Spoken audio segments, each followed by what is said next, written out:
Hello and welcome to Expected Grass, an FPL podcast. We're back for game week 2. I'm, of course, FPL Nima, and I'm joined by my co-host Simon at analytic_FPL on X. We're going to review how game week 1 went, if it unfolded as expected, and any repercussions that has on our plans going into game week 2. I've also named this episode Haaland Triple Captain to see what the man himself, Simon, thinks, and whether he's going to dispel it as a mere mirage or whether it's a genuine opportunity. So really excited to be back with you, Simon, for the second ever episode. Thank you everyone who was waiting patiently. Apologies for the delays going live. Yeah, excited to do this. How you doing, Nima? How's life? I'm good. We saw each other obviously on Friday pre-deadline. I did eventually fix my team that was on screen share getting roasted and lawn mowed last episode. So yeah, I did manage to get rid of Salah and spread the money a little bit more, which I'm thankful for despite his returns. How about you? Did it go as expected? Was it everything you wanted? Are you happy FPL's back? Yeah, I mean, I have to say it was a nicer week than I had for a lot of the year last year. So it was a nice way to open it up. I think we can maybe get into a little bit more detail about how we ended up on our teams. That might be kind of interesting. Yeah, like the decision-making process, right? Yeah, exactly. I think there were a few breakpoints in the analytics community, obviously the Haaland Salah thing. And this was also a breakpoint between us as well. So yeah, it could be fun to kind of like work out how you got there. Maybe too much cider was involved as well. Yeah, that's a very good point. So when the game launched, I actually had Salah only. And at that time, I was kind of convinced that like I'd have Salah for this fixture run no matter what, and captain him in game week 1, etc. Then I tried the double premium team for a while, and that's when I kind of spoke to you last week, and I realized like I had to have Saka. So I think that was my decision making there. Like that's part of it. I didn't feel that Martinelli, Odegaard, and the others. I wasn't ready to go there, right? So ultimately, I sold Salah because I said that I'm happy enough to captain either Saka or Isaac this week. Of course, I captained the wrong one in Isaac, but that's hindsight. But ultimately, I just felt that if I was only going to captain Salah in game week 1, I'd forego those fixtures that I'd said I would never remove him for. Whereas you, I guess, on the other hand, did the total opposite, right? So you actually got rid of Haaland. Is that right? Is that where you landed? Yeah, yeah. In the end, I decided to go with Salah over Haaland. And you captained him, right? Or not? Yeah. You did. Okay. I think, yeah. I mean, how could you not captain Salah if you own him against Ipswich? Be careful. I'm sure there's people in the chat who are in that exact situation. So don't scare away our new viewers 2 episodes in with we've seen a lot of content creator bashing today on the timeline and fest bashing, all kinds of good stuff. But obviously that's why we're here, to prove that FPL brings people together and creates friendships rather than some of the stuff you might see in the toxic part of FPL online. Yeah, that's fair. I am gonna just say what I think there, and yeah, there was no way I wasn't going to captain Salah if I owned him. It wasn't very close for my decision. No, fair. So how many points did he end up on? I guess that's something we've not actually said to each other. We've kind of kept it secret until we went live. We've not. So for everyone to know who's watching live, like we've not discussed FPL since the game week began, so we could keep this as kind of genuine and raw as possible when we start comparing notes, I suppose. Yeah, sure. So I ended up on 86, which was quite a nice score. It's like about 100k just outside. The team is Raya, Gabriel, Porro, and Trent. And those are your 4 defenders. Then Saka, Fernandez, Nkunku, Minter, and who's the other guy? Salah, obviously. And then Muniz, Pedro, and Isaac. So it's pretty balanced. Just doing no Haaland basically allows you to do everything else. You get a monster defense. You get a nice midfield. I believe in Minter. If you don't, there's kind of ways to juggle it and get Eze and then Nkunku in the same team. And yeah, I'm pretty happy with the team. The team looks in good shape. Probably looking back at it, I made one mistake, which was not adjusting Armstrong's minutes. So I probably could have gone Armstrong over Muniz, but it's a pretty small mistake in the scheme of things. So no, probably looking to roll this week, probably next week as well, depending what the FPL gods have in store for me. And then spend some transfers around like 4, 5, 6. Sounds good to me. I was 20 points behind you in total, I think. So I was on 66, sitting about 1.9 million. What's my perspective on that, I guess? So I did actually look at your team, I think, and I saw that, how amazing that midfield looked without Haaland up top. So I did feel jealous, and a part of me kind of wonders what happened. I went from believing Salah was my must captain in game week 1 versus not having him in the end. I think I just got too much FOMO for that game week 2 home fixture against Ipswich. Obviously the title of this episode was "Should we triple captain Haaland?" I imagine that you, as a non-owner, like that's out of the question. But was it something you just kind of like discredited, and that's why you didn't have him in the game week 1 team? Because I wonder if like would the the review models have shown slightly more optimal routes had like what would have been the difference? Because you said originally everyone had Haaland, but that was based on like certain things, like obviously bookies think that Trent and Salah might leave Liverpool, and that will bring down some of them at numbers in the EV. Whereas with Haaland, there was no idea of him leaving, and you said that when you did your own adjustments and added your own views, that neither of those players would leave Liverpool. Actually, at that point, the Salah drafts were showing up as more optimal, but people weren't making that small tweak and kind of running with the default. And I think you're right, because towards the end, it looked like the default changed. So what you did yourself manually, my view was the default must have changed between when we met like 6 hours pre-deadline and when deadline came, because I did see a lot more analytics teams without Haaland by the end. Whereas I think you were one of the first people I saw even saying that the model would go that way, and everyone seemed to say it didn't. So yeah, I'd love to know, just there's a lot to unpack there, but yeah, we'll just start on the why wasn't Haaland the kind of pick for you, and like did triple captaincy come into your thinking at all? It was pretty close, to be honest. So even when I'm saying like the Salah draft was coming out ahead for me, it was like 60-40 or whatever in the sensitivity analysis. So it's not like it's a slam dunk. Like they're pretty close to each other. If you build a good Haaland team, it's basically the same as a good Salah team, or at least with what we knew you get prior to game week 1. Triple captaincy didn't really come into my thoughts, I have to say. The slight spanner in the works here is this mystery chip, because ideally we'd just be able to get the triple captaincy away in a double as per usual. But if we are in a situation this season where we have fewer doubles because the quarterfinal postponements don't clash with the Premier League from this season onwards, so we only have 2 potential FA Cup rounds of doubles. Maybe we find like a smaller double from somewhere like we have done the past few years, and we can get the triple captaincy away anyway. But maybe we just run out of doubles to play our chips in. So that was something that's annoying, right? So like if the mystery chip isn't something we would use in a double, then I'm more confident holding on to that triple captain. Whereas at the moment, if it was something I would use, and then I've got kind of my bench boost, I've got my triple captain, my free hit, mystery chip, that's a lot of chips to be using in 2 doubles, as you say. So that unknown is a bit frustrating. I'm someone who finds that chip strategy has been, when my make and break seasons have happened, it's one of the few things I thought I was good at in FPL was when it came to the chip strategy part of the season. So I am a bit alarmed by the lack of double game weeks, if I'm really honest. I like as much chaos as possible, as much uncertainty. I want people to like rip their teams apart. That's when I thrive. Like I love chaos and trying to adapt to it quickly. So yeah, so I don't know. Also, there was a few people who bench boosted in game week 1. So Mariner, who I used to do net hall with, he actually didn't want to play FPL, but because I needed him to migrate the mini league admin to me, he had to create his account, and he realized if he doesn't play, he'll then just have a really bad rank in his history. So he bench boosted in game week 1, got 85 points, which you got without a bench boost, obviously. But Eze really got him. That had that goal been counted, I suppose he could have got 100 potentially. But separate to that, he's now going to triple captain. And then I think he's going to wildcard. So he's just going to do the strategy of use all the chips in the first few weeks, the Nathan Bacon, as I call it. Try to get, OR1 and then just see how long you hang on while everyone else is using chips and having strategies.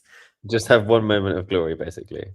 Yeah, because he doesn't even want to play this season, right? So for him, he's just like, well, if I'm going to have to play, let me just use loads of chips. So we want to shout out some of the guys in the chat as well and take some of their comments. I think they add to what we're discussing. But I guess that point for me was So you hadn't really thought of the triple captain, as you say. We talked about chip strategy.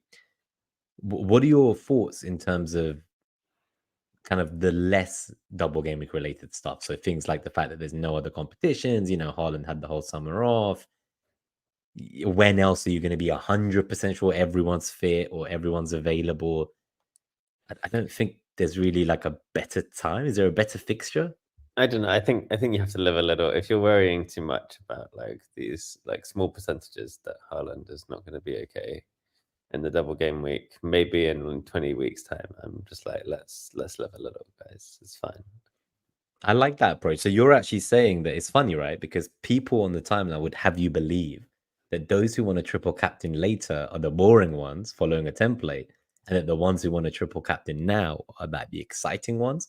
You're saying maybe that actually they're the cowards because they're too shook of what they don't know, right? Yeah, I think it'll be fine. We'll find a better spot, or at least one that's not like that far west. But the option has value for now, so I wouldn't I wouldn't discredit discredit it, right? But it's not for me. It sounds like it's not for you either. I own him, so I know it's definitely not for you. You don't have him, but for me, it is an option. I don't see myself doing it, to be really honest. Yeah, exactly. And I think very few of what we consider to be like top managers will be there. Maybe a handful will. Now, just before we move on, what were your thoughts on the bench boost in general? Because I think this is a good time to bring in Andy's comment as well. So, Andy Martin, thanks for being the first person in the chat tonight. Hi, guys. I just subscribed. Thank you for tuning in live. Really appreciate that, mate. Combe, thank you for coming over. I was just chatting to you in the live chat on Juice. So, thank you for the raid over. Anyone who came over from FPL Juice and was watching that earlier, if you're new to the channel, this is Expected Grass. You can go back to the first episode to learn a little bit more about Simon and I, expectations for the season ahead, how we met, everything else about the show. But let's keep saying some shout outs. So Martin Heeden, good to see you. So with Andy and Simon here, I feel a bit of a failure, only getting 69 points with a no Haaland team. I think 69 points is good. Sounds like a brag to me, a humble brag, but I'm sure it's a good day to feel like a failure on 69. But BW Splitter, here we are. We got Andy Martin did captain Isaac over Salah, in fact. See, so I was trying to get you to be careful with your words there before you lose us a potential new viewer. So Andy's reasoning is he has the horrible away at 12:30 biases. He's actually I believe this bias as much as him now. But what's crazy, Andy, is you kept the guy. Your bias led to me to fucking sell him, bro. I was like, well, I'm not going to captain him. And if I'm not going to captain him, I don't need him. And he plays at 12:30. Or no, I'm joking. Obviously, I take ownership for that, Andy. But yeah, real talk. I genuinely believe in this now. Like the idea that eating like a whole pasta meal at 7, 8 a.m. for a 12:30 kickoff it's just not great. Like it's not ideal. So I get you, but it was a promoted team against Salah who rested all summer. So I'm slapping myself for selling him. Marsh, evening all. We've got Martin went with Eze and Henderson, Captain Isaac. John Doe, evening. Good to see you. This Combs' third season of no Haaland at the beginning. Alpha FPL, good to see you, buddy. Lovely to see you at Fest in your tux, looking sharp. So Andy says Haaland is only viable when we get to 103 million team value. And FPL Juice Show, thank you guys for sending everyone over. Big love. And yeah, I think we'll continue putting messages up as we go and comment on them. But do you want to just touch on some of these comments from Andy before we move on? So we've done all the shout outs, but he says bench boost is better in a single game week and is better than a triple captain in a single game week. So he's saying like the game week 1 bench boost is better than the game week 2 triple captain, I guess. Yeah, go on. You take this one, mate.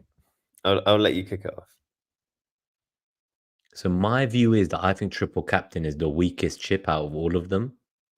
So I would actually say the opposite for me personally, Andy. For me, a bench boost of just appearance points, if it goes well, for me, that floor is 16 points is what I'm targeting as success. So if I can get 2 appearance points for each of the 4 positions on my bench, I'm going to take that over 2 games for each of them. So if I've got crappy fodder who don't get any returns, no clean sheet, no assists, but I just know that they're going to play 2 games and they're from a crap team and they're cheap. All my main players are in the 11 and there's some cheap crap on the bench. I'll take 4 points from each of those 4, 16 points. That's a huge success to me. That's the floor for me. So I think the ceiling is much higher. And that's why I want to target the double game for that personally. The triple captain, I think, is the weakest chip personally, because For me, it's one extra player. Bench boost is 4 extra players. That's the way I see it. Let me know, like, I guess if you disagree, but I don't know what your take is on that. So my view is that triple captain, we think we're getting all these points, but at the end of the day, like if my captain returns 15 points, I'm getting one player worth of 15 points more. I would have got the 30 anyway, right? So to me, that's like you're relying on one player to get 15 points, whereas on bench boost, I'm relying on like 4 players to get 2 points each every time they play, and I would still beat your 15 points. So I just think personally, bench boost is a higher ceiling in double gaming for me. Yeah, I agree with that. I think bench boost is a more powerful chip overall.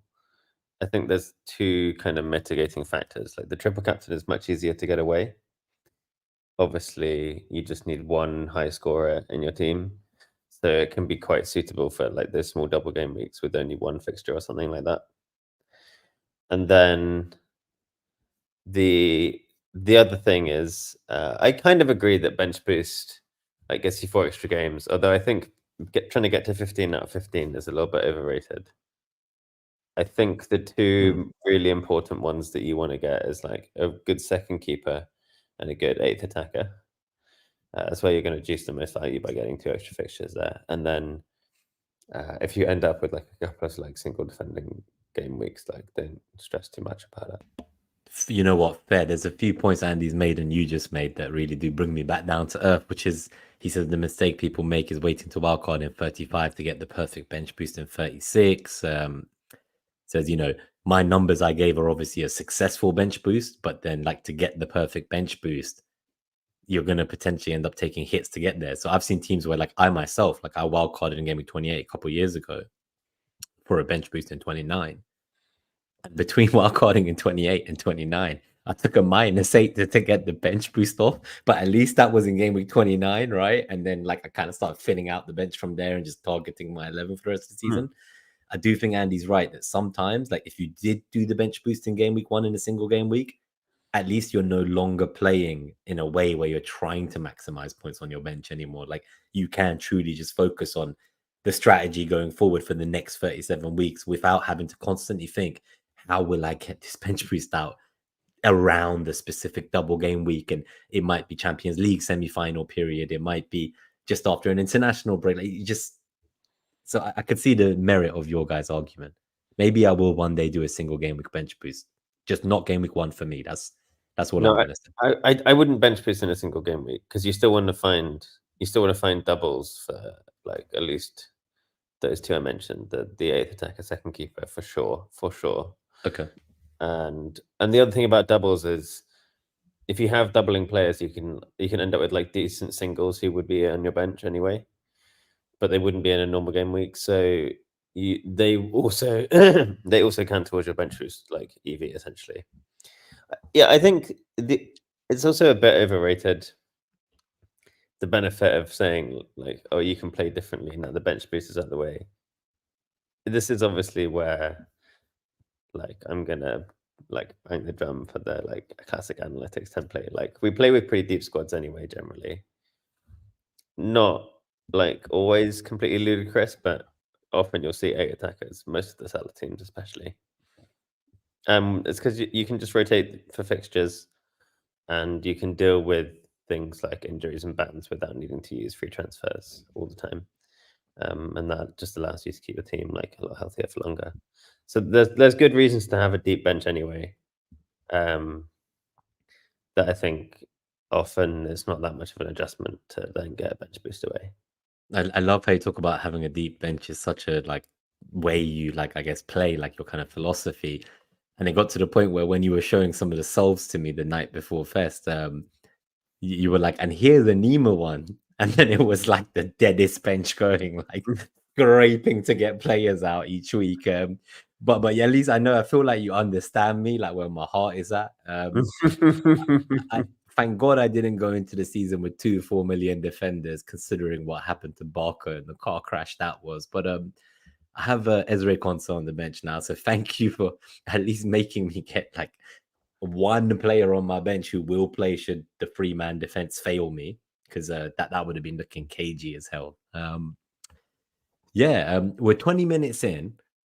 we've not really chatted about game week 1 or game week 2. We just kind of done what we do normally, which is we meet up, we're about to watch the game, and then we just go off on all these amazing tangents just about FPL, our different views.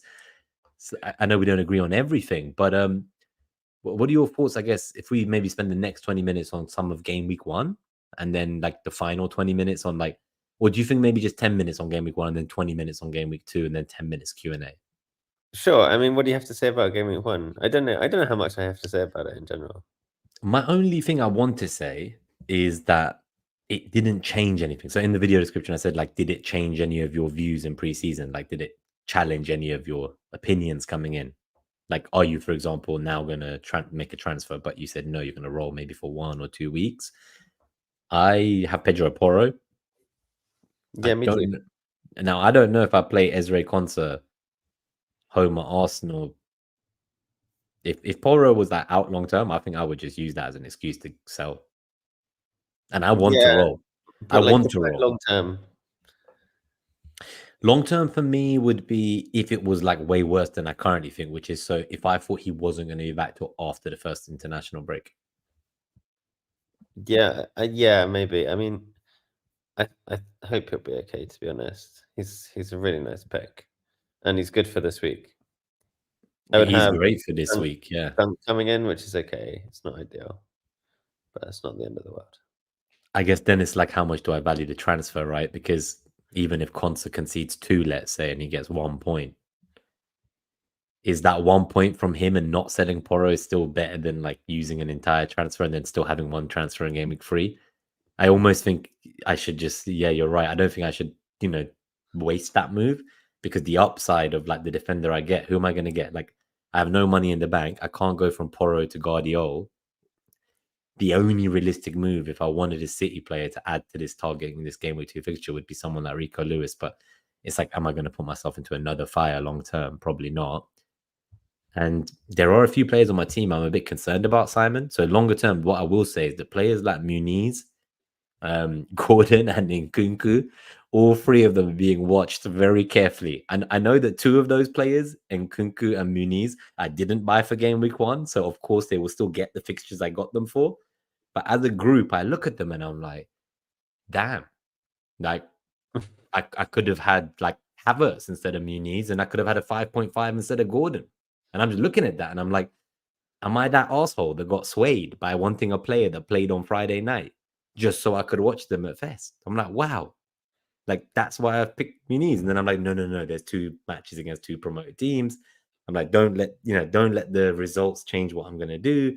Get the 2 promoted teams out of Muniz. And then that's why I think maybe saving the transfers long term is better for me because then I can just do a bit of a surgery and I will get rid of him after the good fixtures, I think.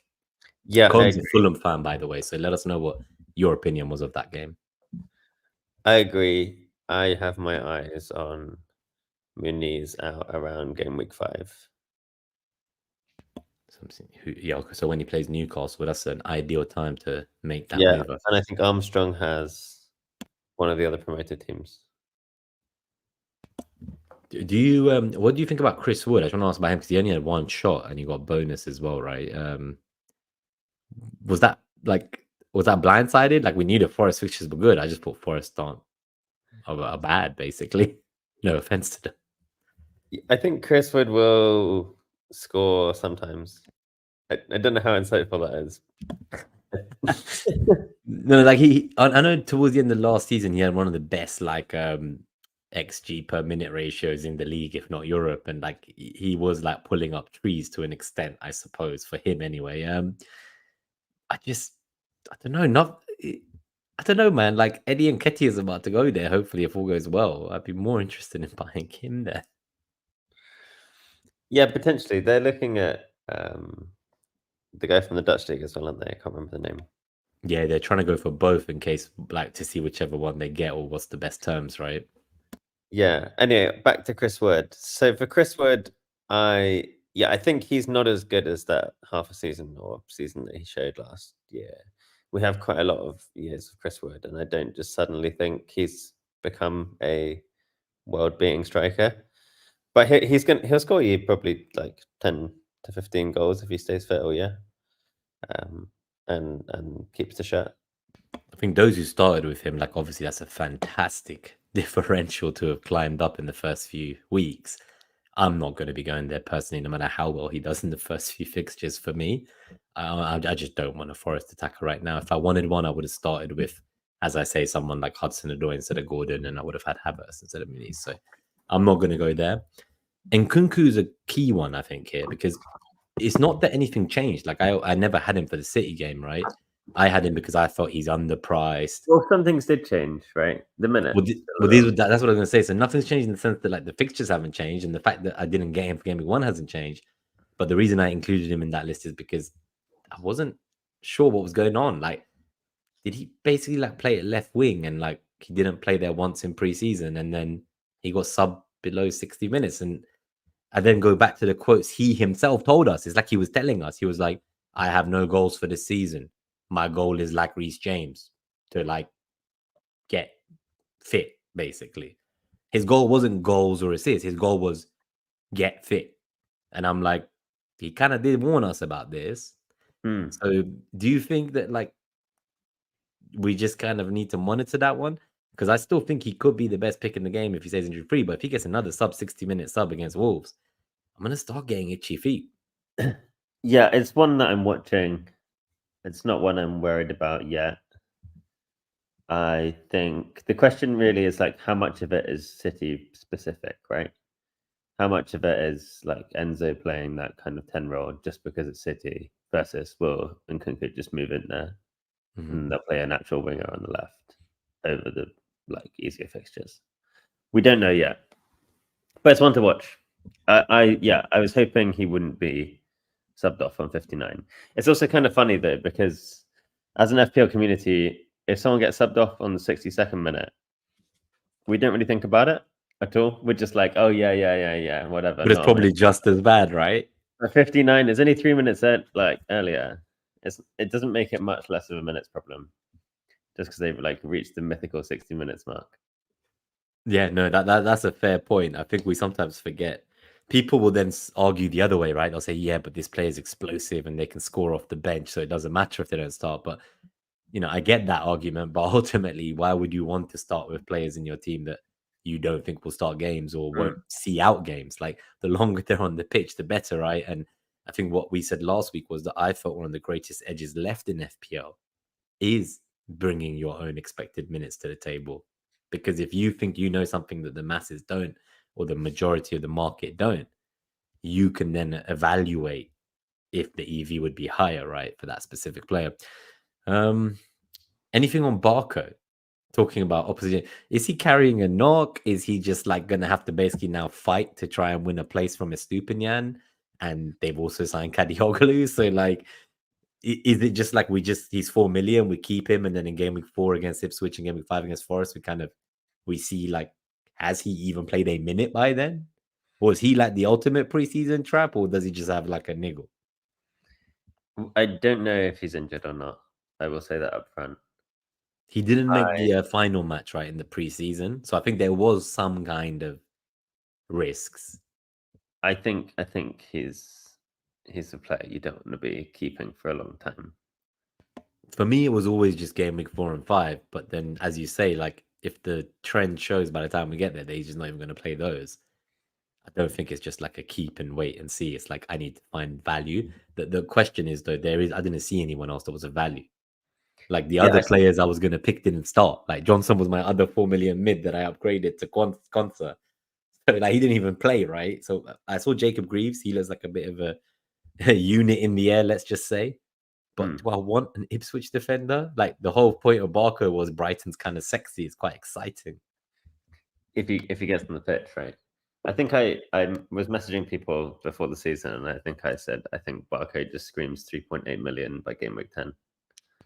And if you want to just hold on and lose 0.2, and I got you're going to sell anyway, you can. But I don't know if the price is going to drop. I just made you just move, but to who? That's the question. So like I can't see why I would make that move in game week now. But equally, last season, one big mistake I made was I noticed that when we got towards the end of the season, my team value was a lot lower. So where I would have like a 6 million mid, other people would have like an 8 or 9 million mid. So there's that side of me, which is a bit, I want to be more conscious of not just sitting there and like, because I try to wait for information. So in my brain, I'm like, well, there's no point doing anything. Like, we might as well wait for the international break, see who gets injured, and see what happens in the transfer window. So in my brain, I'm like, as long as I can get 11 out, let's just wait for more info. But you're saying actually maybe that's the wrong way to think. And if you've got a player that's a definite sinking quantity, so like moving on from Barco to someone like Gerard Quansah, subbed at half time tactically for not winning duels. What does that tell us? Because surely, like, he then starts, right? Because if Quansah doesn't start now against Brentford, what does that do to the young kid's confidence? You know what I mean? Like, you get subbed off at half time, your manager basically says, like, it was tactical because you couldn't win your duels, and then you don't start the next game. It's, I don't know, man. Like, so I think he will start, but then the question is, will he get subbed again because of the same thing? And if that happens, oh my god, like that is a That's dumpster going to fire. destroy him more, surely. It will probably destroy him more, but isn't it like as bad as was it? Who was the Everton manager when he subbed on that player and then he subbed him back off? I can't remember. It was the young striker. It was a young striker who was like a really Italian striker who was really, if you know in the chat, please tell me his name. But Is it Moise Keane who did it to or not? I think it was probably, yeah. I think he subbed him on and subbed him out in the same match. That is pain. Oh, mate, That is pain, man. Fine. I think, yeah, you're right. Let's just talk about Game Week 2 then, because I think we did spend 10 minutes talking about Game Week 1 in the end, but it was more just I wanted to know your thoughts. The one player we didn't discuss is Gordon. I don't think we can really judge Newcastle after what happened with Shah. It's just really annoying, isn't it? That like you come into a kind of ideal home fixture and just that early on, like they go a man down. Like they still won. So if you're a Newcastle fan, that's great for them. But as an FPL player, like I don't know who to be more angry at, like Fabian Schär or the referee. Is that a red? I quite enjoyed that. You liked it? Is that a red? Like, or it was a bit No. theatrical, wasn't it, from Ben Brereton Diaz? I mean, purely from an FPL like biased outcome way. Fine. So you were like, great. Like, there's no kind of like hat tricks from all these different Newcastle players. Yeah, because everyone else had like Isaac captain, right? And I had just him with no captain, and then I didn't have Gordon, and well, that was about it for Newcastle and shit. I didn't have a defender either. So that was great for you because I had Lewis Hall, and I watched back on Match of the Day. I know it's not the most telling way to look at things. You obviously miss stuff, but there was a few slippery moments from Lewis Hall, let's just say, and it did not fill me with confidence for his long-term stability, especially if they sign Gay. He is very young. The Newcastle faithful will tell you like it's his spot. It's his spot. He's the future, and that may very well be true. But that young head, I saw a few little mistakes that could have cost him the game, and I don't know how long you can get away with that at this level as a youngster. Like it's kind of trial by fire, right? And we know how loves Dan Burn, and if they sign another centre back, I don't think Lewis Hall is someone I'm going to keep long term either. So he's another one on my potential out list, just to add to the list. So what do you think about wildcard timing then? If you've got a lot of people on your list, so if Nkunku and Muniz do what they're meant to do, and Gordon for a few weeks, then I wouldn't be wildcarding anytime soon. Personally, I would just use a bunch of transfers all at once around game week 4 after the international break and transfer window closes. I'd try to get in like maybe a City defender. I'd maybe even try to get in a City midfielder. I'd consider Salah. There's a few things. So like I just look to do a bit of a rejig. Like I would potentially, like if I wasn't going to captain Haaland against Arsenal and Newcastle, I would maybe look to try and get in Salah for those games because he has Bournemouth and Wolves.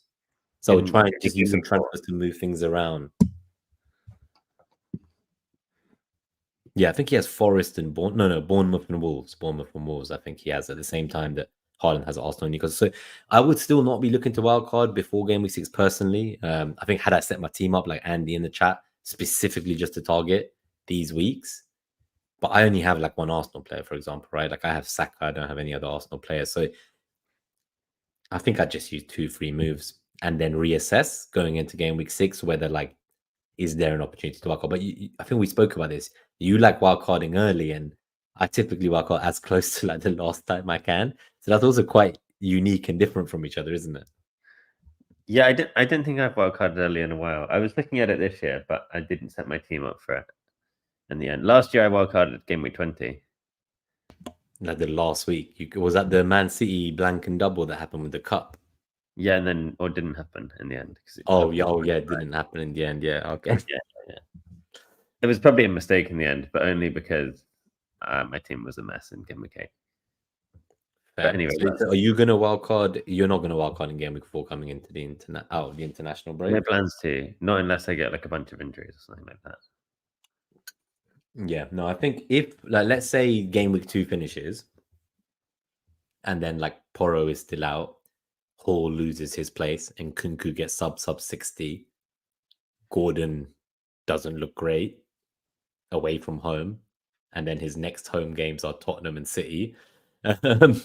Mooney's flops against the promoted teams. If all that happens, I may very well be like, you know what, I need to just get the team I actually want now going forwards. For the time being, I'm very happy with the likes of sort of players I am happy with. If Poro's fit, obviously I'm very happy with him. Trent, Jota, Saka, Isaac, all of them, I'm very happy with them. Rodgers, I really liked what I saw. I think one thing I do want to add about Game Week 1 is I was a heavy backer of Rodgers pre-season, and I felt like it was just me. Like I thought he was worth the extra 500,000 over a Winks.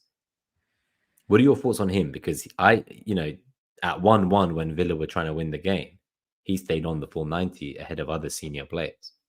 Does that mean anything to you? Like to me, it does, but I don't know if it means anything to you. I don't know if it means anything specifically for the minutes going forward.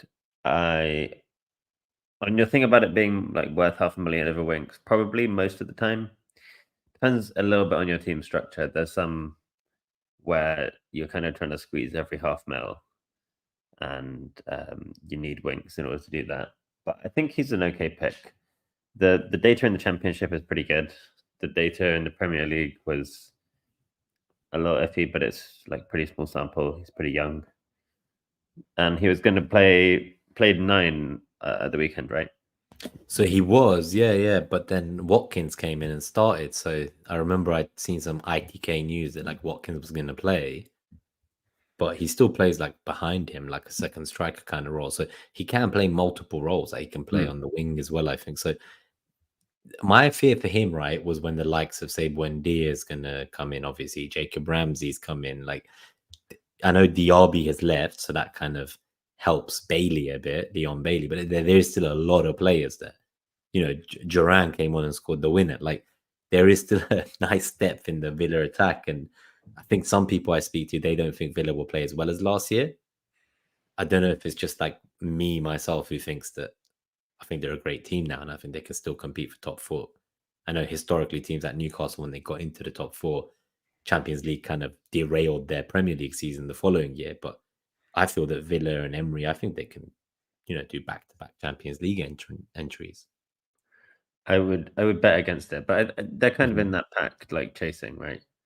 But I think I'd they're put Spurs maybe above them as like so. Let's see. So I'd say Liverpool's a shoe in for it, but so then that leaves one slot in my opinion. So yeah, I guess that's a lot of teams, isn't it? It's Newcastle, Villa, Spurs, Chelsea, Man United, Newcastle. Okay, that's a lot of teams fighting for one or two places. maybe Brighton outside shot. Brighton, West Ham. We thought they had they won the transfer window and then proceeded to shock us at the start of that game, but. Have you ever seen a team win the transfer window and then lose the preceding first few minutes of game week 1 that badly? Yeah, I mean, if you like their signings, yeah. You don't like their signing? I guess they didn't start, right? Like Paul Krug didn't start. Like they're not Yeah, I like some of their signings. I don't like them all, but a lot of that is kind of not for this season. It's for further down the line. So the 4-year deal for Paul Krug and 7 years for Van Bissaka just like doesn't make any sense. Yeah, that is a bit. Yeah, now that you put it like that, yeah. No, that's fair. That's fair. Okay. Before we move on, I just want to add to the wildcard stuff because you were asking me when I plan to use my chips. So Andy says, I just know my team will need a wildcard in game week 4, and because of that, I won't make a transfer until 6. Fair. So I don't think. I think the most realistic thing for me, right, is if my team's not where I want it to be, maybe I wildcard going into game week 6. But apart from that, I think I'm just going to hold out until my team looks really bad, basically. I'm just going to just keep trying to flow for as long as I can. I actually really like the fact that I can kind of be passive for a few weeks unless I hear Poros out, because it's reminding me of some of the other formats I've played where, like I told you last year in Fan Team, you could roll and it was actually infinite. So you couldn't just roll 5, you could roll like 10, 20 if you wanted. The difference was you would lose them if you wildcarded. So this is like, for me, I'm like, wow, this is like Christmas. Okay, it's not more than 5, but realistically, I want to adapt the information. I don't want to wait more than 5 weeks to make a change. Equally, the fact that I can wildcard at the end of it. So that's why I'm saying a wildcard 6 potentially, because if my team somehow gets through unscathed and I don't end up using 3 or 4 of these transfers before game week 6, if I can get there and not have used any, then I think I'll just wildcard from a position of strength to attack the fixture swings, get my 3 Arsenal players, get the City players I want, really set up for the long term, and then just basically have these transfers going until the second wildcard. Although, if you have 5 free transfers, you may as well just use them instead of using your wildcard. It depends, right? You could say you could do that, but then you're back to 1 transfer a week unless you wildcard. Whereas I can change my whole But then you team still and have then the wildcard in the back pocket if it goes wrong, right?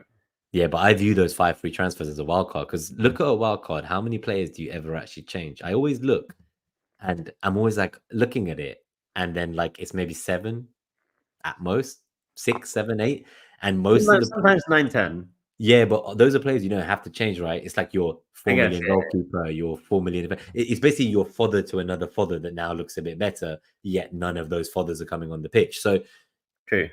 that's what I'm trying to say. I'm trying to say like a wild card isn't that far off 5 free transfers. I viewed them as similar. Yeah, Personally. pretty much.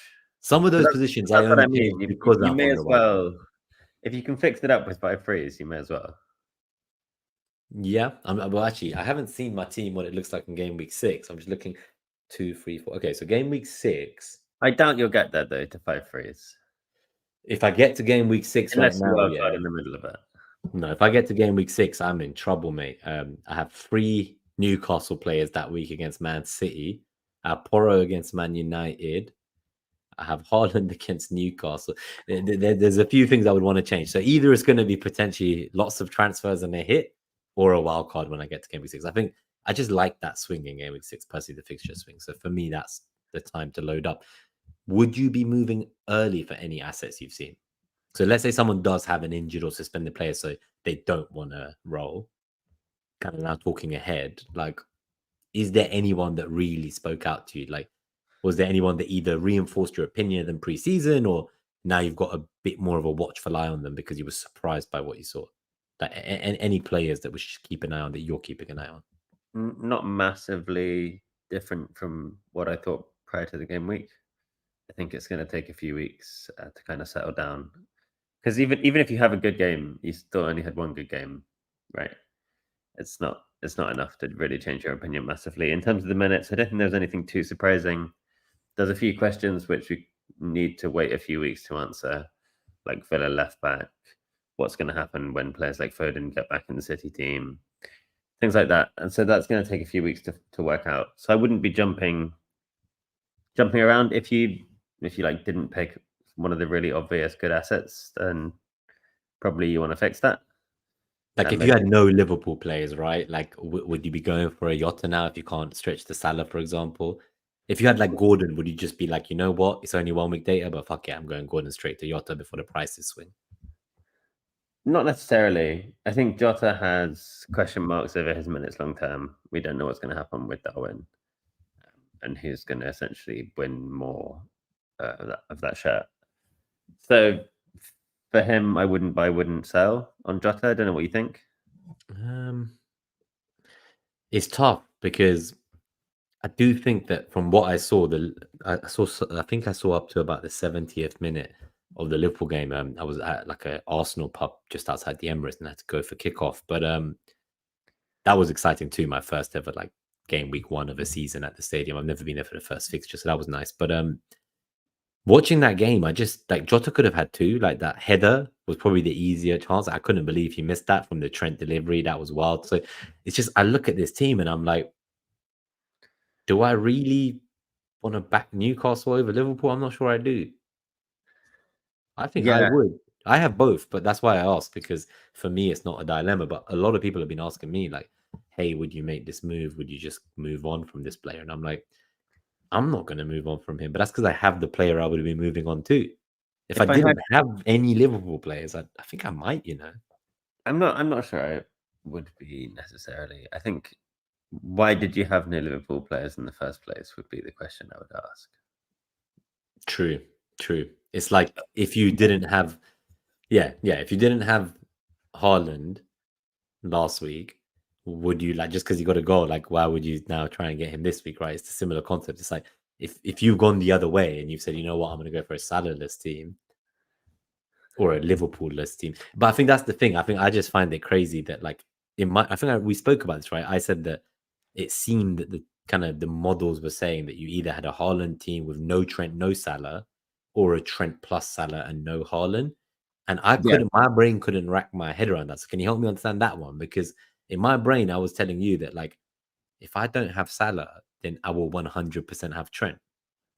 Is that like why was that my opinion and not like the model's opinion? Like why was it either Trent plus Salah, no Haaland, or Haaland and neither? it's because Trent is expensive and Is Salah he is. though? Is he though? What like I mean, comparatively to their positions, right? So like That's what I mean. But like, in order to fit him in, you have to spend more on a defender position than any other by player, right? by 1 million though, right? So for me, I had him instead of Guardiola, for example. So But for that 1 million is the difference between. what Smith Rowe and Leon Bailey, like it's not No, that much of a no, difference. no. It's the difference between Salah and Muniz versus Haaland and Winks. Like you need to find that 1 million to To change that find draft it. around. And so going from Trent to Saliba for a double Arsenal defender or Guardiola or someone like that. Even Porro, It's yeah. just where you can find the million. There are other ways for sure, um, depending on how much you like them. I guess my view was that if you've saved 2.5 million from Salah to Saka, how can you not fit in Trent? That was my opinion for 1 million because you've just saved 2.5 million. That was my view. Maybe I'm wrong, but it just felt like surely for these fixtures, if you're not going to have Salah, you're going to have a piece of the pie in Jota and Trent. Like for me, the whole point was I could fund both of them by selling Salah. Maybe I thought differently. I don't know, but I just wanted to know because obviously it seemed that last week in the chat that was pretty much the like universal consensus that like Yeah, a it's also Haaland plus Trent it's team funny the can't way you happen. think about it as well, though, because you think about going to a Haaland only draft as selling Salah, Mm. whereas I just think of it as like choosing Haaland. It's quite funny the way that we just talk about it. So did you ever have Salah in the team though? So maybe if you didn't, maybe that's why because I had him and then Yeah, sold him, right? I had Haaland in my team, and then I had Salah in my team, but I never really had them both. I had both for a while. So I started with Salah, then added Haaland, and then sold Salah. So I think in my brain, the series of events starts with Salah was like a guaranteed pick. And I somehow ended up without him. So in my brain, I'm like, why did I sell him? And I need to question my decision making. That's what it comes down to because he's been like my Game Week 1 captain until deadline day. I think that's why it's so resonating in my head because like you've had a player in your draft team from the day the game launched. He's had the captain armband for like 6 weeks. And then you get to deadline day, you have a few ciders in the sun with Simon. And next thing you know, you're just there clicking confirm selling Salah. So I think maybe that's why I view it as selling because it felt like it was very at the end of the line that I got rid of him. I don't think I Yeah, was quite like I hadn't quite deeped like what I wanted to do yet. I think you were more set in your team when you arrived at the meetup, right? Like you were pretty yeah, much locked in. yeah. I think I found the draft I ended up picking the night before, and the only thing I changed was the 4.0 keeper. Did you who did you go for? I went for Bentley. I went for Bentley too. Yeah, no, I had to go for him. I do like the backup keeper for Flecken in case he flops, but I've made my bed now. I got Crystal Palace goalkeeper. I think I should have. This is where it gets interesting, actually. Yeah, because now talking back about that 1 million, if I had had Saliba instead of Trent, I could have had Raya instead of Henderson, right? I could have Uh, had double Arsenal defense. do you have Gabriel or not? No. Okay, then yeah. then yeah, you could have copied me. You could have had Gabriel or Raya or Saliba and Raya if you wanted. Or even Guardiola and Raya, right? But Yeah, exactly. Yeah, but yeah. I've got Trent. So when we were talking about that 1 million, I guess it depends. Do I think that 1 million on Raya is worth a lot more than Henderson? Maybe, actually, looking back at it now in hindsight. Yeah, exactly. I don't know. Maybe it just seemed like a nice way to get an edge over the field. Is Arsenal have a really nice defense, so I'll just get two of them when other people don't have many. I know, Like I know. it felt like because you know how you're always thinking like if you don't go for one of your major players, you're like, where am I going to make it back? And like ending up on double Arsenal defense didn't seem too like far fetched as an idea. It's not like, oh, I'm expecting like this new signing who's 18 and has played 95 minutes in Argentina to come and actually be Lionel Messi in order for my FPL decisions to be good. It's not. It's like the best defense in the league continues to be good. Like, okay, I can believe it.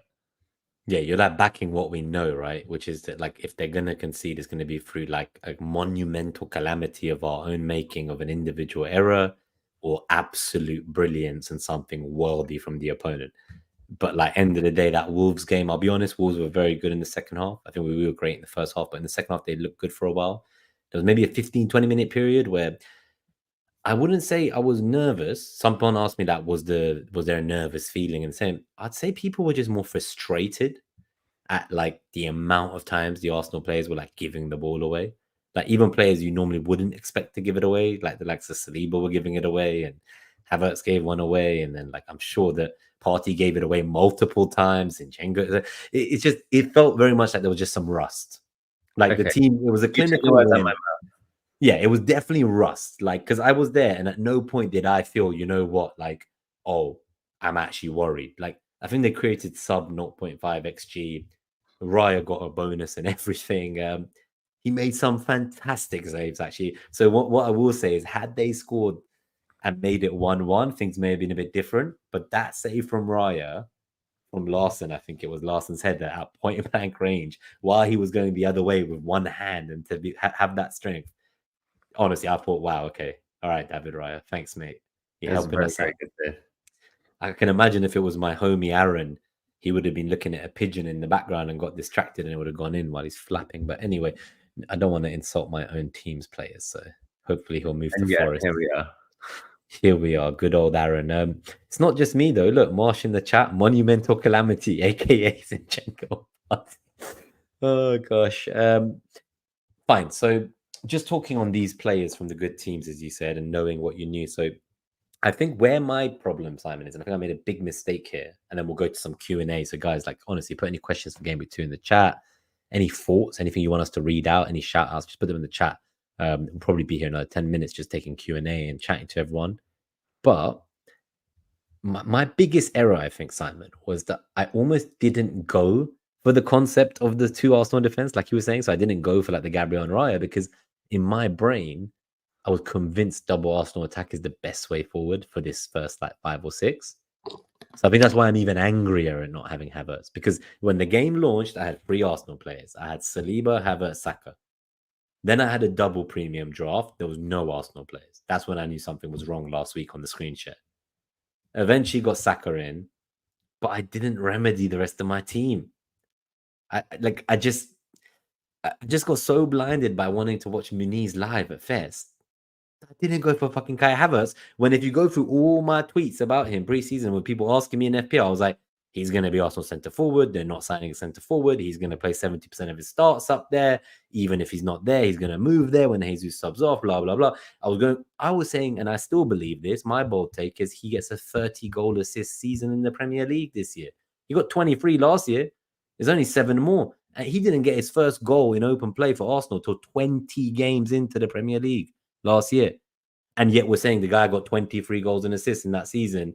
And in 2024, I think there's only 2 or 3 players who have a higher goal contribution per minutes ratio. He's got a goal contribution every 91.5 minutes. And I think the only players above him are like Salah, Isaac, Saka, maybe Haaland. In the like just even across Europe in this calendar year, he is like top 4 or 5 for goal contribution. So it's like it just seems like That's amazing. Like an Arsenal attacker playing centre forward for a team going for a title with 2 home games in 3 to start with for 8 8 million. million. 8 million, 8 yeah. fucking million with that ownership. So that is the one thing I'm fuming about. Because it's like looking back at it, I've called all my other decisions. I've said they're hindsight. This one is not hindsight. I was picking up this goddamn pick all preseason and like a loser. So help me. How do I avoid the blinkers coming on in a situation like that? How do I Well, like avoid wanting a player because they play on a Friday night? Like, what the fuck kind of decision making was that from me? yeah, that one wasn't your finest hour. But I mean, at the same time, Gordon, but by the way, Gordon does make it worse because obviously, had Shaw not done what he did, maybe it would have been different. But I think it's just that double fucking hammer blow of Muniz and Gordon it hurts. yeah, I think so. Havertz is good. Let's be honest. When he's played at 9, either at Chelsea or Arsenal, he's put up great numbers. I think his finishing being poor is overblown as a narrative. I think he's maybe a little bit below average, but not a drama. And then, yeah, like you say, 8 million, a title chasing team. It's insane, isn't it? It's insane. The other fucking striker for a title chasing team costs 15 million. The main attacker of another title chasing team costs 12.5 million. Yeah. Like I just can't comprehend what like he's literally so underpriced. Like, did they just assume Arsenal would sign a striker when the game launched? Like, I guess that's what it must have been. Maybe they assume he's not going to be safe with Jesus, but they assumed wrong. I think they just mispriced it, to be honest. Yeah, no, that's fair. What did you think anything about the United boys talking of mispricing? Obviously Garnacho didn't start, came on for an assist, could have had a goal as well. Rashford's quite cheap himself. Ahmad, I don't see how long he will start for, but Rashford and Garnacho, Bruno as well. I know you have. Is there anything there that you saw that like? Is there anything you would change from your preseason thoughts going in? Is Rashford potentially capable of a comeback season? Because we know how amazing he can be. Yeah, he could. He also might not. I think probably slightly more likely not to than to hit a good season, just based on like how many he's hit out of the past few. In terms of the others, Garnacho is probably the most exciting as a prospect, probably as an FPL pick as well, but probably not until we kind of see him getting good regular minutes. It's still kind of working his way back after short preseason. So, yeah, nothing really too much to say.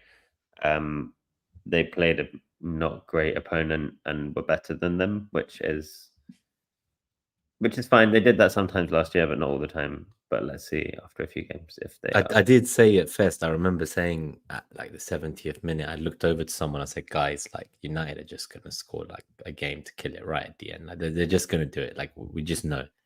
This is like literally why Ten Hag still has a job because of the amount of times that has happened. I was like, they're going to score. Don't like, and I think they deserve to win. Don't get me wrong. They did deserve to win. They deserve to win. 100% they deserve to win. Bruno even said, did you see his quote apologizing to his FPL owner saying, PS, I'm really sorry if you have me in FPL. I will make it up to you and I'll get you the points next time. So does that tempt you in captaining him anytime soon with his statement that he's put out? Or you're not into that stuff like I am? No, although I have to say I did absolutely love the thing where they asked Mo Salah why they should choose him in the FPL team, and he was just like, "It's guaranteed points." Guaranteed points. I was like, oh man, you're making me feel so upset now because I remember even watching that the day I first started thinking about selling him, and I was like, but he's literally looking into my soul and guaranteeing me points. Like, And what and then you still didn't pick him. I blame the cyber. I need to stop going into game week 1 deadlines not set on a team and then arrive somewhere where everyone's really excited and in a good mood and it's sunny and football's back after 3 months. Shit. Cool. Let's take a couple of these questions in the chat. The first, actually, I'll go to the first one. Let's see what we've got here. So this is actually the question from Colin. This is about that Liverpool wasn't the first game in the game week. Does that make a difference, i.e. 12? So I think when people say like Gandhi early kickoff, don't captain early kickoff, I do think they do mean the 12:30 on Saturday because we've seen that Premier League manager. I can't remember who it was. It might have even been Pep. And I'm pretty sure they literally said the stuff Andy Martin says, like a Premier League manager. And I think it was Pep or someone of that level last season was like talking about the 12:30 game and how early they have to wake up and eat all that food. And players talk about it as well. So I think it's more from the sports science side of things. There's like a small edge you might lose, I guess. But then wouldn't you argue the opponent is also in that situation? Yeah, It's I not think like it's not like Liverpool's going to do badly at 12:30, but the team they're playing won't. They're both playing at 12:30. Am I imagining something here? no, I agree with you. They just like to say it so that they can get the games moved because it's more annoying for scheduling, especially if you're playing midweek all the time. Klopp, to be fair to him, they got absolutely destroyed. When you look at every other top five league in Europe, their FAs try to help their teams get far in Europe. They explicitly schedule games in a way to support them so that the league matches are going to give them enough time to both prepare and recover from UCL nights. It's only England that, like, and every international break, every UCL match, every time you just see Klopp comes in and it's like, yep, 12:30 Saturday. I think it was like 7 or 8 or 9 times. And then, like, you look at the other teams and it's like once in 50. And it's like Yeah, 10 yeah. in It was just 15. a wind up by the end, surely. It just started to feel like it was truly like personal from someone deep in Just the jokes. scheduling, like in their broadcast office or some shit. I know. But yeah, for me, it's the 12:30. So I wouldn't be worried about like captaining someone on a Friday night because that's the early kickoff. I would, for me, I consider the Saturday as the early kickoff. So Errol, good to see you, Errol. Thank you for tuning in, Legend FPL. Evening or what to do with Kwanzaa, hold or sell? I guess the question is back to you. Who do you have or play? Like if he got 0 minutes this week, I would just start him personally. But do you have a different opinion? I think I would probably hold for this week and Maybe bench at worst if you do have someone you can start. yeah, and sell if he doesn't start. Yeah, if he doesn't start again, then I think you need to get out. Now, obviously, everyone should play their own game. I don't want someone watching back clipping this saying we're these asshole content creators who tell people what to do. So do whatever you like. But I myself, if I had him, as long as I had someone who plays on my bench, I would not set him yet because my view is that like what we know now, we're going to double the information after 10 more games. And I'd rather have two moves and restructure my team. Like you might decide you want to go up from Kwanzaa or you might want to stay at the same price point. But that decision will mean that you need to see what you want to do with another player in your team. So I'd just rather have that second week of info, double the knowledge of the season so far, and take it from there. Yeah, this is the thing, especially with the 5 free transfers, is that you can, if you roll it now, you don't necessarily have to use it next week or the week after. You could use it quite far down the line, like I mentioned before. And so, unless you have an option that's particularly good for game week 2 specifically that you want to get now, there's no real reason to bring it forward. Just roll it, and then you can always do that Quanza transfer next week with the same free transfer. True. And then, yeah, like it's like unless you actually physically can't fill the 11, I just feel like you can just delay it by a week to get one more piece of information. Yeah. You might, you might sell him and then Quanza plays every game.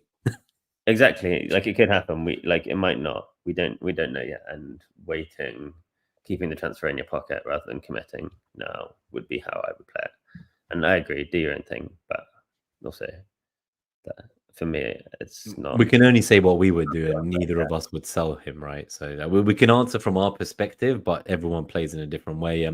Kyle Abdullah Jamil has a no Haaland team like you. Marsh says it was Duncan Ferguson who subbed off Keane after bringing him on at Everton. So Colm says, isn't the points difference between keepers smaller than other positions? Yeah, it definitely is. Like I think by the end of the season, like the premiums and all the cheap keepers, they're all kind of in a similar range. But in prior years where we had the 4.5 that really went off, if you got onto the right one, the Martinez or the Pope, they were season making players. Like I look at some of my previous, I've downloaded like from Live FPL my like the 38 rows of data before FPL delete it so you can save your report. And I've got the last 4 years now. And when I look at some of those years, there are years where like people like Emi Martinez are like, it says effective points against you 90 over like a season. And I'm just like, I just kept refusing to buy this fucker. And like, he just destroyed me. And like, there'll be other years where it's like Pickford, Pope. Like, I've always been the guy who the goalkeeper, I just, no matter what goalkeeper I get, is always fucked. I had like Pickford last year for the first 8 weeks, right? No clean sheet. Sold him, gets that 9 in a row. The year before, there was the Iverson and Ward combo. You remember that one? And those bastards started keeping clean sheets straight after they got mass sold as well. I can't get a goalkeeper right. I just can't. And I also refuse to buy the likes of Edison, Allison, Raya. So I'm always looking for that gem. But in every year of my reports, the gem is the one who fucked me. I've never identified it correctly. I was going to say it's funny because you put those two things next to each other, which is I refuse to pay for the good goalkeepers, and I've never had points from a goalkeeper. I'm like, yeah, okay, that makes sense. You're like, oh, damn. No, you say that, but I've seen all of you Edison owners suffering over the years. I've seen it. Oh, yeah. I've That's seen true. the suffering when it can go the other way as well. That's So you've true. spent the money and he still fucks you. Yeah, that one is it's like a meme at this point. But Raya's not turned into a meme yet, so let's see. I love that. So Colm says, how many red cards could Mosquera have earned in that game? I don't know, man. I was on the side where he chokeslammed Havertz when he did it, and I did see Havertz grapple him to the floor first. But I do think that even if like Havertz fouled him, I'm pretty sure that like you can't for like 4, 5, 6 seconds sit there choking someone into the ground and looking at them while you do it with intent. Like that's a bit cagey. So I'm just gonna say that. Like they say they didn't give it because Havertz fouled him first. But you know, if I foul Simon and accidentally trip him and he gets up and headbutts me, they'd still give me a red, right? They did that to Shaw. Do you reckon they would give a red for the strangle? Forget the strangle. What about the aggravated fucking sexual assault afterwards? I saw him spread Jesus' cheeks open with his hand.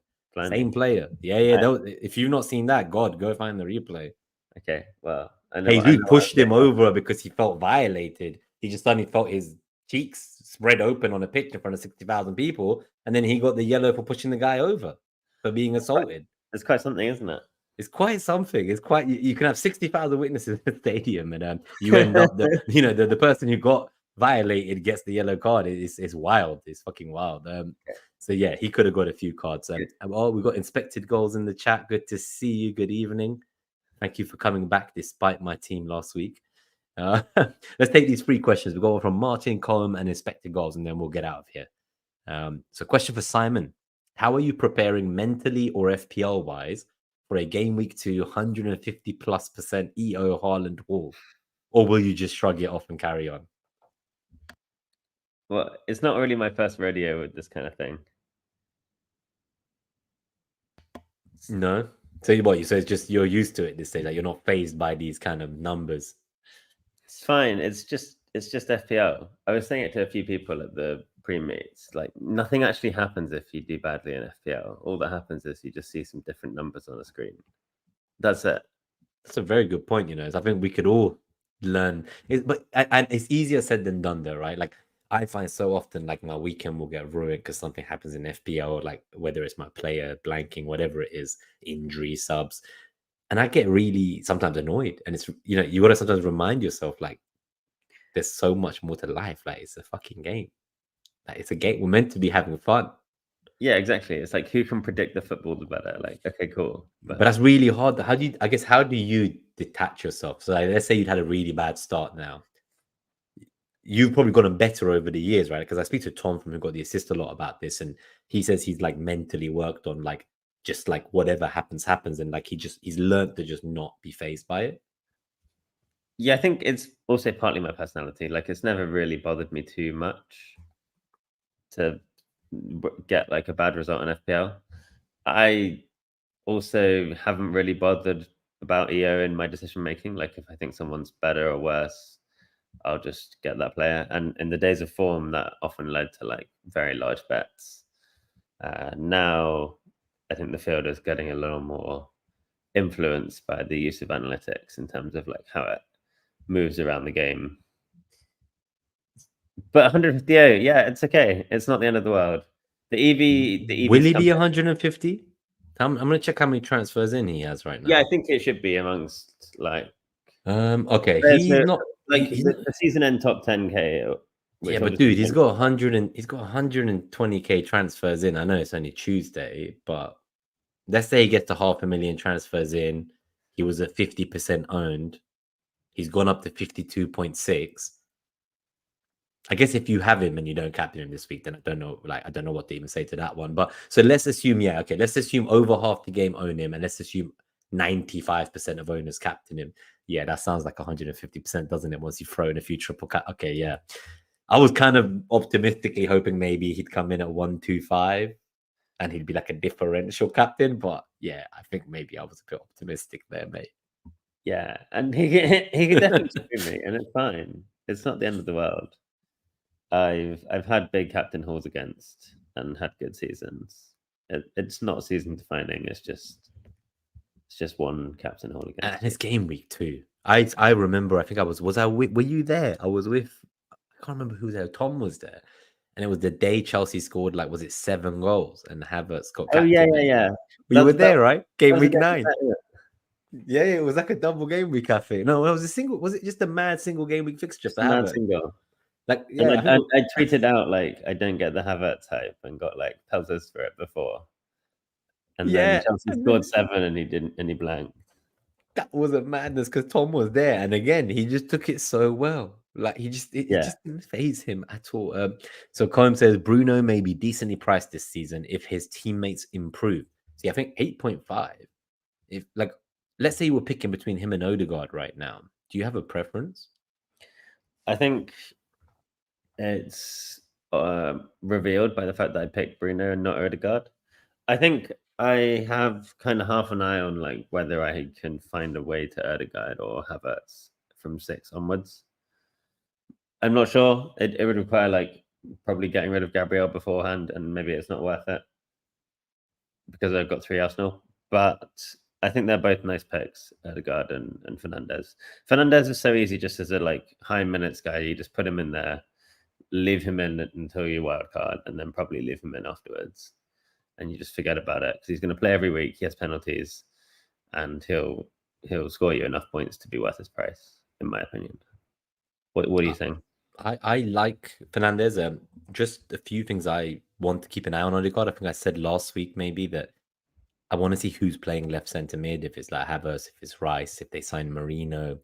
There's just so much I want to see about what happens that I don't know where Odegaard will be, doing the building up from. So is he actually going to be big eye linking up with a centre back? Because I'm pretty sure when I was watching the game against Wolves, I'm pretty certain there was times when I saw him there like collecting the ball from left centre back and left back, basically playing like where Rice would normally play.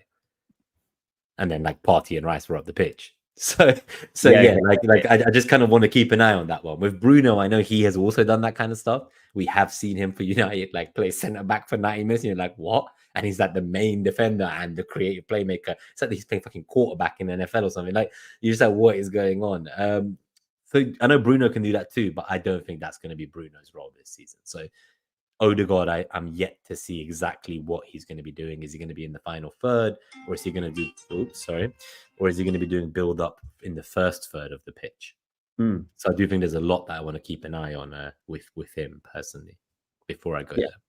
That makes a lot of sense, and I don't expect Bruno will continue to play where he played in Gameweek 1 either. I imagine Haaland or Zexi or somebody will take those central minutes at the 9. Yeah. I guess like Xerxes looked great coming off the bench, got the winner. Haaland will be back soon enough, I'm sure.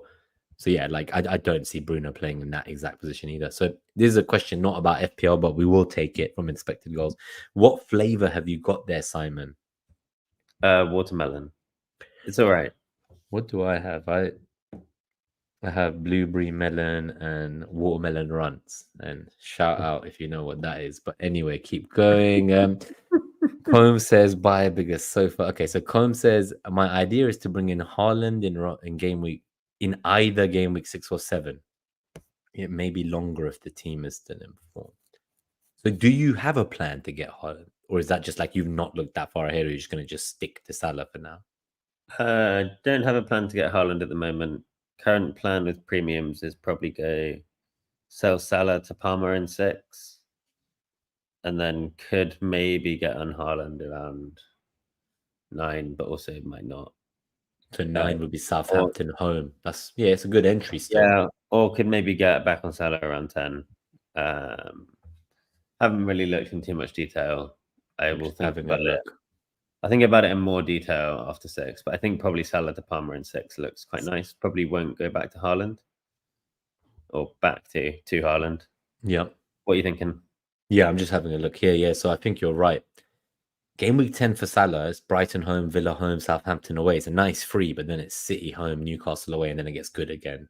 So maybe just for those three. But my difficulty is if I already have Haaland, I don't really see an exit apart from Arsenal home in game week 5. So I think for me, it's all about like trying to maybe hoard as many transfers as I can. And maybe what you even said. So rather than trying to wild card in 6 and keep 5 free transfers, maybe it is trying to have 2 or 3 or 4 transfers when I get to game week 5. And if I'm not going to captain Haaland against Arsenal or Newcastle, just reshift some of that money around. Like maybe even that's when I get a Havertz, downgrade all the way to Havertz. Part of me doesn't like buying a player for like selling a player from the same game to a player from the same game. So maybe not Havertz, but yeah, there's something I have where like I'm like I'd rather do it the week after. Like if I'm selling Haaland because it's a bad fixture, then surely it's a bad fixture for Havertz too. So there's some thinking I need to do. But let's say I sold him, it could just be that I sell him and then I do want to go to the midfielders. So I do feel that there's still a lot of opportunity in midfield, and I don't think with the likes of Foden not having quite come back in yet, and Palmer obviously waiting to see how Chelsea play and what his role is specifically within that team. If Nkunku looks like a dud, I'm going to want to get Nkunku up to Palmer potentially or to Son if Son looks a bit better because again he didn't look so great in the first game. There's a lot of wait and see. I almost like I like that there's so many premiums, but my most likely move today is probably Haaland out around game week 5 for 2 weeks. That's probably my plan. And then if I still have the wild card, I could always wild card Haaland back in if I need to. Yeah, I agree. It's also quite a lot easier to just have no Haaland and switch between the mids than it is to keep getting in and out of Haaland because you can do it Two on the moves each time, right? Like yeah, exactly. And you can do a lot of the mids with one move or another move you're going to make anyways. So it's quite a nice structure in order to just keep jumping between the fixtures between like Saka, Palmer, Foden, Salah. Just keeping the best two at any time. so we've got Kieran Knox Macaulay. Thank you for tuning in, buddy. Haaland's just one player 1 week. It's pretty whatever, regardless what happens. So I think they agree with you that like whether it's captaincy next week or high EO the week after, like you just kind of you go with it, right? You swing with the punches. You've made that plan. Yeah, it's fine. That's the game. It's yeah. Like Seems like there's there's a lot of people in the having it. chat who don't have Haaland because everyone's talking about when they might get him or how much damage he might do till game week 7. Some of you are more stoic in your views of the damage he will do to you, and others are just like panicking. So that's quite fun to see. Before we go, one thing I do want to check is because I actually did a poll right at the start of the episode on YouTube to ask people whether they would have Haaland and whether they would triple captain him or not. And you told me you thought it was like a silent minority, right?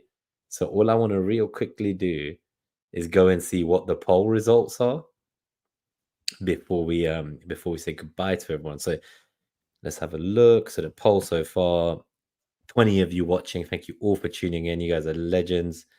So we have 30% of 27 votes. Oh no, it's changed a bit again. So 27, oh no, back to 30%. Okay. 30% are triple captaining him in game week 2 so far, and 70% are not. And that's from 27 votes. So it's pretty much, yeah, 2/3 not doing it, as you said. Yeah, I think so.